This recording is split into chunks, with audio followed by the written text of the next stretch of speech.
Hey there, my name is Lad and I teach at the KOS English Center where your dreams come true. Today we'll be talking about confusing words in English language. Now, certain words can be very confusing when used in speech, even when they're not spelt the same or when they don't sound exactly the same.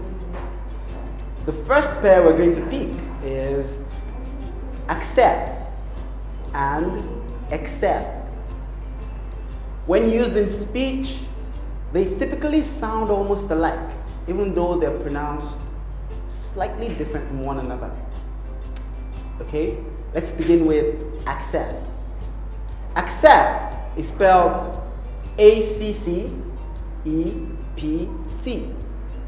and it means to agree to something, whatever that thing is. Okay, I'll give you an example. I always accept good advice. Now, let's contrast that with accept. Accept is a preposition that can also be used as a conjunction, whereas accept is a verb that shows an action. Like in that example, I'm accepting good advice. But for accept, I'll give you an example. I teach every day except Sunday. Now that means I teach Monday, Tuesday, Wednesday, Thursday, Friday, Saturday, but I don't teach on Sundays. Another pair we'll look at, and this one's a really big one when it comes to confusion. It's advice. Now, there's a noun form of the word advice, and then there's the verb form of the same word, advice. But they're spelled differently. When it's a noun, listen to this. When it's a noun, it's spelled with a C. When it's a verb, it's spelled with an S. Now, advice, the noun now, is an opinion or some sort of directive given to you by someone who's either older, knows better, has more experience, advice. I'll give you an example. My teacher gave me really good advice on how to speak better. Now that's the noun, okay? But for the verb, advise, it's spelled with an S, which ironically is usually pronounced like a Z, while for the noun, it's spelled with a C that's usually pronounced like an S. So, an example of advice in the verb form would be, I advise everyone to be nice to their elders.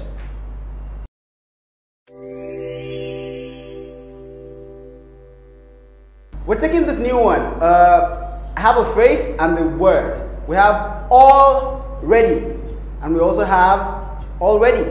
Now, like I said earlier, sometimes you need to pay attention to context because these things sound exactly alike in speech. I'll give you an example. The first one, the phrase all, single word, ready, single word, together. Example, are you all ready for the test? Now, listen to this. The single word already. Example, I asked her out to lunch, but she already ate. See, they sound alike. It could be confusing, so pay attention. Actually, this time around, it's not a pair. There are three of them. You have there, you have there, and you have there. All of this sound exactly alike when you're speaking. Now, the first one, I'll take an adjective of place, there. That is, we're talking about a certain place. I would like to go there. That's an example. I hear your house is fabulous. I'd like to go there someday. So I'll pick the next one, a contraction of they are. That is, we're shortening the phrase they are. So it becomes T-H-E-Y apostrophe R-E.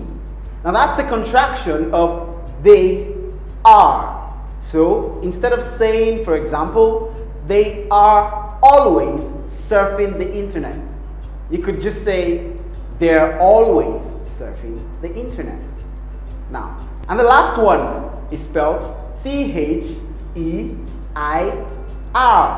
Now this is a possessive pronoun, okay? It shows ownership. It simply says you own something. Example, have they done their homework? Easy. It can be confusing though. We'll look at another pair, and this will probably be the last one. We have its, we also have its. It sounds exactly the same when you're speaking, but one is spelled I-T apostrophe S, and basically it's a contraction of the two words it is. It could also be used in place of it has. I'll give you examples. It's a beautiful day. That's another way of saying it is a beautiful day. It has been a long time. It's another way you could say that is it's been a long time. See what I did there? Instead of saying it is, I simply said it's.